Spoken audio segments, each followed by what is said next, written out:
Bank of Baroda का credit card लेना है क्योंकि आपको इस बैंक पर ट्रस्ट है और ये एक गवर्नमेंट बैंक है। तो यहाँ पर बैंक ऑफ बड़ौदा आज की डेट में अपने मल्टीपल क्रेडिट कार्ड ऑफर करता है। उनमें से जो इनका मोस्ट डिमांडिंग और मोस्ट सेलिंग क्रेडिट कार्ड है वो है bank of Baroda easy credit card.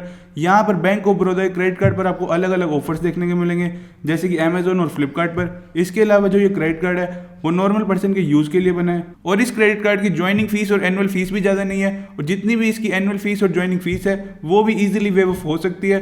इसके अलावा ये क्रेडिट कार्ड इजीली अप्लाई हो जाता है। अप्लाई करने का डायरेक्ट लिंक आपको नीचे डिस्क्रिप्शन में मिल जाएगा। अगर जिसने भी इस क्रेडिट कार्ड को अप्लाई करना है तो जैसे ही वो इस लिंक पर क्लिक करेगा तो वो बैंक ऑफ बड़ौदा की ऑफिशियल वेबसाइट पर एंटर हो जाएगा। वहां पर उसको अपनी कुछ बेसिक डिटेल एंटर करनी होगी। देन कार्ड अप्लाई होने के बाद विद इन अ वीक आपका क्रेडिट कार्ड घर आ जाएगा। इसके अलावा इस क्रेडिट कार्ड को अप्लाई करने से पहले आपको पता होना चाहिए कि इस कार्ड के कौन कौन से फीचर्स हैं, क्या क्या हिडन चार्जेस हैं और कौन कौन इस कार्ड के लिए एलिजिबल है। तो ये वीडियो काफी इन्फॉर्मेटिव होने वाली है, वीडियो को एंड तक जरूर देखना और अगर कुछ भी डाउट हो तो नीचे कमेंट्स में पूछना। नमस्कार दोस्तों, मेरा नाम है पुलकित मैदान और स्वागत है आप सभी का फोकस पाथ में। तो इस वीडियो को स्टार्ट करें उससे पहले मैं आपको बता दूं कि अब हम इंस्टाग्राम पर भी एक्टिव हैं, तो अब आपको यूट्यूब प्लस इंस्टाग्राम हमारा कंटेंट दोनों जगह देखने को मिलेगा। इसके अलावा इंस्टाग्राम हैंडल का लिंक आपको नीचे डिस्क्रिप्शन में मिल जाएगा, एक बार जाकर चेक जरूर करना। अब हम यहाँ पर क्रेडिट कार्ड की बात करें तो एक बार क्रेडिट कार्ड के कुछ डाउट क्लियर कर लेते हैं जो लोगों के कमेंट आते हैं मेरी मल्टीपल क्रेडिट कार्ड की वीडियो में।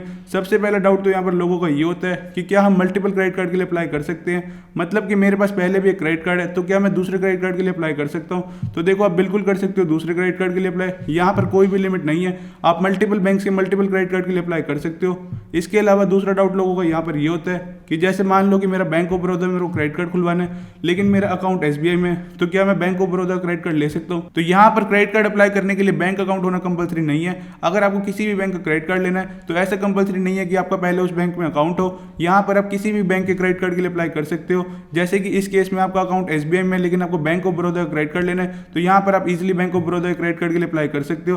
तो चलिए अब हम इस क्रेडिट कार्ड के फीचर्स को डिस्कस करते हैं। यहाँ पर जो सबसे पहला फीचर इस क्रेडिट कार्ड का है वो है इंटरेस्ट फ्री फैसिलिटी। यहाँ पर आपको 50 दिन की इंटरेस्ट फ्री फैसिलिटी मिलती है। अब इसका क्या मतलब हुआ, तो चलिए अब हम इसे एक एग्जांपल से समझते हैं। मान लीजिए आपने क्रेडिट कार्ड से कुछ परचेज किया और आपका जो बिल जनरेट होता है वो होता है 5 तारीख को। तो मान लीजिए आपने क्रेडिट कार्ड से परचेज किया 6 तारीख को और जो आपका बिल जनरेट होता है वो होता है 5 तारीख को। तो यहाँ पर आपको 1 मंथ का तो वैसे ही टाइम मिल गया, उसके अलावा आपको 20 डेज का एक्स्ट्रा टाइम मिलता है पेमेंट करने के लिए। यहाँ पर आपसे कुछ भी इंटरेस्ट नहीं लिया जाता, तो टोटल यहाँ पर आपको 50 डेज का टाइम मिल गया। चलो अब इसे दूसरे सिनेरियो से समझते हैं।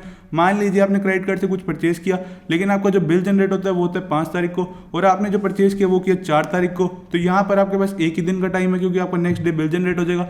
यहाँ पर आपका एक दिन का टाइम तो है लेकिन यहाँ पर आपको ऐड ऑन 20 दिन और मिलते हैं, तो यहाँ पर आपके पास टोटल 21 डेज हुए। तो यहाँ पर आपका टाइम लिमिट डिपेंड करता है, लेकिन यहाँ पर आपको जो मैक्सिमम टाइम मिलता है वो है 50 डेज का। अब यहाँ पर जो सेकंड फीचर इस क्रेडिट कार्ड का है वो है रिवॉर्ड पॉइंट। अगर आप इस क्रेडिट कार्ड को यूज करोगे तो यहाँ पर आपको कुछ ना कुछ रिवॉर्ड पॉइंट्स मिलेंगे शॉपिंग पर। जैसे मान लीजिए आपने कुछ मूवी टिकट बुक कराई और क्रेडिट कार्ड को यूज किया तो यहाँ पर आपको रिवॉर्ड पॉइंट मिलेंगे। अगर आपने डिपार्टमेंटल स्टोर से कुछ खरीदा तब भी इस क्रेडिट कार्ड को यूज किया तब भी आपको कुछ ना कुछ रिवॉर्ड पॉइंट मिलेंगे। यहाँ पर जो एक रिवॉर्ड पॉइंट की वैल्यू है वो है 0.20 के बराबर। अब हम इस क्रेडिट कार्ड का नेक्स्ट फीचर देखें तो नेक्स्ट फीचर इस क्रेडिट कार्ड का फ्यूल सरचार्ज वेवर। अब यहाँ पर फ्यूल सरचार्ज वेवर का क्या मतलब होता है, तो देखो जब भी आप पेट्रोल पंप से पेट्रोल भरवाते हो और क्रेडिट कार्ड से पे करते हो तब यहाँ पर आपको 1% एक्स्ट्रा पे करना होता है। यहाँ पर जो आपका 1% एक्स्ट्रा है वो भी यहाँ पर आपको पे नहीं करना होगा इस क्रेडिट कार्ड में, वो आपका वेव ऑफ हो जाएगा। लेकिन यहाँ पर भी कुछ टर्म्स एंड कंडीशन है। अगर आप पेट्रोल 400 से लेकर 5000 तक के बीच भरवाते हो तभी यहाँ पर आपको ये 1% एक्स्ट्रा ऑफ मिलेगा। यहाँ पर भी एक टर्म एंड कंडीशन और भी है कि आप मैक्सिमम ऑफ एक बिलिंग साइकिल में 250 रुपए का ही ले सकते हो। तो चलो अब हम इस क्रेडिट कार्ड के नेक्स्ट फीचर की बात करें तो नेक्स्ट फीचर इस क्रेडिट कार्ड का कन्वर्ट परचेज ईएमआई का। अब यहाँ पर इसका क्या मतलब हुआ, तो देखो जब भी आप इस क्रेडिट कार्ड से कुछ भी परचेज करोगे अगर आपकी शॉपिंग 2500 से ऊपर हुई तो यहाँ पर आपको ईएमआई बनवाने का ऑप्शन मिल जाएगा। अब यहाँ पर हम इस क्रेडिट कार्ड के नेक्स्ट फीचर की बात करें तो नेक्स्ट फीचर इस क्रेडिट कार्ड का ऐड ऑन क्रेडिट कार्ड। अब यहाँ पर ऐड ऑन क्रेडिट कार्ड का क्या मतलब है, तो मान लीजिए अगर आपके फैमिली मेंबर में से किसी को भी क्रेडिट कार्ड चाहिए बट वो क्रेडिट कार्ड के लिए एलिजिबल नहीं है और आप क्रेडिट कार्ड के लिए एलिजिबल हो तो आपके बिहाफ पर उनको एक क्रेडिट कार्ड इशू हो जाएगा। यहाँ पर मान लीजिए बैंक ने मुझे एक क्रेडिट कार्ड इशू किया जिसकी लिमिट है 50,000, तो यहाँ पर बैंक उसी का एक डुप्लीकेट क्रेडिट कार्ड मेरे घर वालों को भी इशू कर देगा और जो लिमिट है वो सब में स्प्लिट हो जाएगी। तो चलिए अब हम इस क्रेडिट कार्ड की एलिजिबिलिटी की बात करें। एलिजिबिलिटी की बात करने से पहले मैं आपको बता दूं कि मार्केट में और भी बैंक से क्रेडिट कार्ड अवेलेबल है। अगर आप गवर्नमेंट बैंक की तरफ भी जाना चाहते हो तो यहाँ पर एक SBI का बहुत ही शानदार क्रेडिट कार्ड है जिसका नाम है SBI simply click credit card. इस पर मैंने एक डेडिकेटेड वीडियो भी बना रखी है जिसका लिंक आपको नीचे डिस्क्रिप्शन में मिल जाएगा, और अप्लाई कैसे करते हैं उसका भी लिंक आपको नीचे डिस्क्रिप्शन में मिल जाएगा।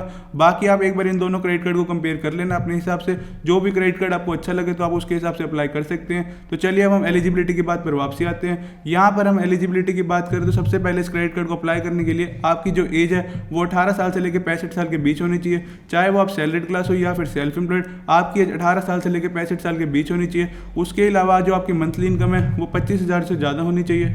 अब हम यहाँ पर बात करें कौन कौन से डॉक्यूमेंट रिक्वायर्ड है इस क्रेडिट कार्ड को अप्लाई करने के लिए। तो डॉक्यूमेंट्स में आपके पास proof of identity, proof of address और प्रूफ ऑफ इनकम होना चाहिए। प्रूफ ऑफ आइडेंटिटी में जनरली आपके पास आपका आधार कार्ड और पैन कार्ड होना चाहिए। प्रूफ ऑफ एड्रेस में आपके पास इनमें से कोई भी एक डॉक्यूमेंट होना चाहिए, जैसे कि आपका electricity bill, landline bill, passport. उसके बाद हम बात करें प्रूफ ऑफ इनकम की, तो प्रूफ ऑफ इनकम में आपके पास आपकी सैलरी स्लिप या फिर आपकी लेटेस्ट ITR होनी चाहिए। अब हम यहाँ पर बात करें कि हमें लिमिट कितनी मिलती है इस क्रेडिट कार्ड पर। तो देखो यहाँ पर लिमिट टोटल डिपेंड करती है आपके सिविल स्कोर पर। यहाँ पर हर पर्सन को अपने सिविल स्कोर के हिसाब से लिमिट मिलती है। जिनका सिविल स्कोर ज़्यादा अच्छा हो यहाँ पर चांसेस ज़्यादा है कि उन्हें ज़्यादा लिमिट मिले। बाकी यहाँ पर मैं आपको एक चीज़ और ऐड ऑन करना चाहूँगा, कभी भी अपने क्रेडिट कार्ड की जितनी भी आपको लिमिट मिलती है उसे पूरा का पूरा यूटिलाइज मत करना यहाँ पर, क्योंकि आपके सिविल स्कोर पर इंपैक्ट पड़ता है इससे। अगर आपको क्रेडिट कार्ड पर जितनी भी लिमिट मिलती है उसका यहाँ पर 50% तक ही यूटिलाइज करना।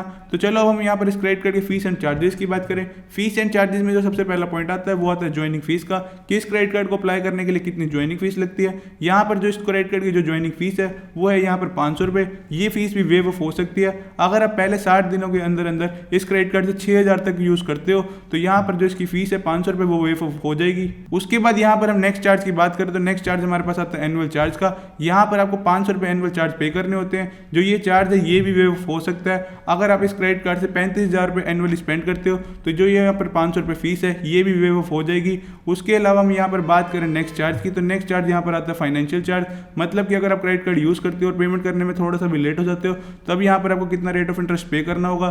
तो यहाँ पर जो रेट ऑफ इंटरेस्ट है वो यहाँ पर 3% से ऊपर ही होता है, जो आपका एनुअली 40% तक जाता है। और इसी के साथ साथ आपकी लेट पेमेंट फीस भी लगती है जो कुछ इस तरह से है। अगर आपकी पेमेंट लेस देन 200 रुपये तो यहाँ पर आपको कोई भी पेमेंट फीस नहीं लगेगी। अगर आपकी फीस 200 से लेकर 500 रुपये तो भी यहाँ पर आपको 100 रुपये देने होंगे। अगर आपकी फीस 501 से लेकर 1000 रुपये तो भी यहाँ पर आपको 400 रुपये लगेंगे। अगर आपकी फीस 1000 से लेकर 10,000 है तो यहाँ पर आपको 500 रुपये लगेंगे। अगर आपकी फीस 10,000 से ज़्यादा तो यहाँ पर आपको 750 रुपये पे करने होंगे। अब हम यहाँ पर नेक्स्ट चार्ज की बात करें तो नेक्स्ट चार्ज यहाँ पर आता है री इशू ऑफ क्रेडिट कार्ड। मतलब कि अगर आपका क्रेडिट कार्ड गुम हो जाता है या फिर डैमेज हो जाता है तो नया क्रेडिट कार्ड इशू करवाने के लिए जो चार्जेस लगेंगे वो कितने होंगे। तो यहाँ पर जो फीस है वो आपकी 100 रुपये से लेकर 250 रुपये के बीच में है। अब हम यहाँ पर नेक्स्ट चार्ज की बात करें तो नेक्स्ट चार्ज यहाँ पर है ATM विड्रॉल चार्जेस। मतलब कि अगर आप क्रेडिट कार्ड को ATM मशीन में यूज़ करते हो और पैसे विड्रॉ करते हो तब यहाँ पर कितना चार्ज देना होगा। वैसे मैं आपको बता दूं कि ऐसा कभी मत करना, क्योंकि यहाँ पर चार्जेस बहुत हाई होते हैं। यहाँ पर आपको 2.5% जो भी आपने विड्रॉल किया उस पर आपको चार्ज देना होता है। जितना भी आपने अमाउंट विड्रॉ किया उसका 2.5% आपको यहाँ पर चार्ज देना होगा, या फिर आपको 500 रुपये देने होंगे। जो भी अमाउंट ज़्यादा होगी तो वो आपको पे करनी होगी। मतलब कि आपका 500 रुपये तो मिनिमम लगेगा ही लगेगा। उसके बाद यहाँ पर जो नेक्स्ट चार्ज आता है वो है यहाँ पर एड ऑन फी। यहाँ पर आपसे एड ऑन क्रेडिट कार्ड की कोई भी फीस नहीं ली जाती, यहाँ पर ये नील है। अब यहाँ पर हम बात करेंगे इस क्रेडिट कार्ड को हमें लेना चाहिए कि नहीं लेना चाहिए।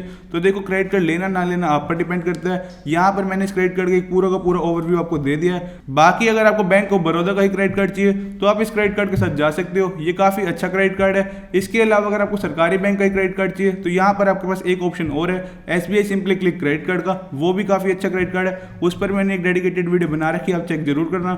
इसके अलावा एक बार आप दोनों ही क्रेडिट कार्ड को कंपेयर कर लेना, जो भी क्रेडिट कार्ड आपको अच्छा लगे उसे अप्लाई कर देना। बाकी इस क्रेडिट कार्ड को कैसे अप्लाई करते हैं तो वो आप इस वीडियो पर क्लिक करके देख सकते हैं। और अगर आपको इस क्रेडिट कार्ड को किसी और के साथ कंपेयर करना है तो यहाँ पर क्रेडिट कार्ड की प्लेलिस्ट है, आप चेक जरूर करना।